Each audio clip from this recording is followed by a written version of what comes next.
Hi, welcome to Aussie Liberty. In this video, I want to talk about sort of protectionism and what it is and who it hurts. So protectionism is the idea that the government should implement taxes and regulation to stop some form of trade. Usually it's in the context of international trade. I guess in times gone by, it was interstate trade as well. But essentially, somebody wants to import something, somebody else doesn't like it. So take cars. Cars for many decades in Australia was the sort of one of the main forms of protectionism. So the government back in the 30s or 40s, I think it was, wanted a car industry in Australia. We weren't producing cars because there's no real point. They were being produced more cheaply elsewhere.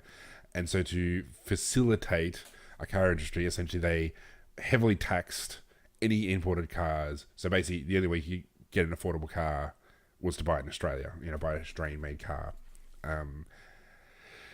So quite at the moment, we've sort of shifted away from industrial sort of manufacturing and the car industry that sort of faded away, thank God. And now you're sort of moving into the current thing is farming, evil Chinese corporations buying up farms as if that's some sort of terrible thing. And also, I guess, the agricultural subsidies when farmers are doing poorly. So there's a drought, the government comes in and gives out loans and, welfare and all sorts of stuff. And, you might say, well, those people are suffering. It's not their fault there's a drought. Why should we give them this money? Well, mainly because it hurts other farmers. Protectionism actually hurts other people. It's not cost-free. If you ban cheap cars from overseas, you are punishing people who import cheap cars. You're punishing people who buy cheap cars.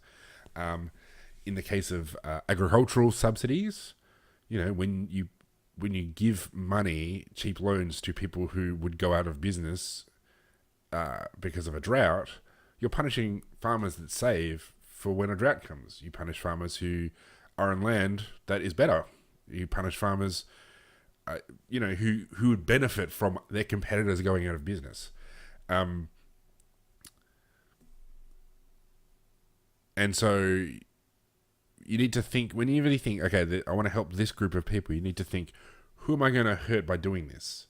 And I don't think it's fair to punish that group of farmers who either, by luck have better land, but also they might have chosen it. They might have, not all land is equal. There are some places better to farm than others. And if you're on really good land and others on really marginal land, why should you be punished for doing the right thing or for being in the right place than somebody who should go out of business?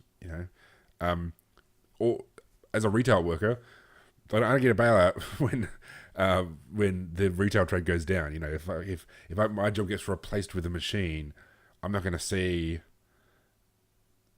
Colin Barnett coming to my door and say, here's a check because you've lost your job.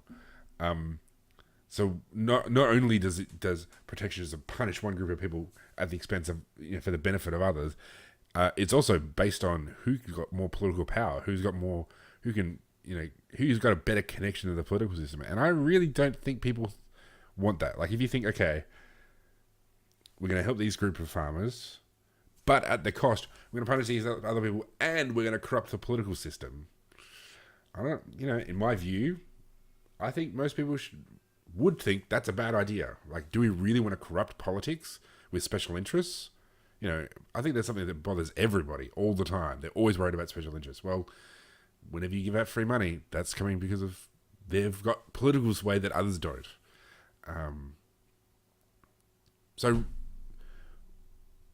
bottom line is, whenever you think about politics, there's always a price to pay. There is no such, as Milton Friedman rightly said, there is no such thing as a free lunch. You cannot give money to one group of people and have no ongoing effects on another. Somebody else will always suffer as a result of the giving out of money or the banning others from doing something for the benefit of some. Politics is zero-sum. Unlike trade, where everybody benefits in a trade, politics is zero-sum. If you give money to one group, you got to punish another. Thanks for joining me. Remember, you can subscribe to my YouTube channel, and you can also like me on Facebook and follow me on Twitter, which is facebook.com and twitter.com/AussieLiberty. Thanks for joining me.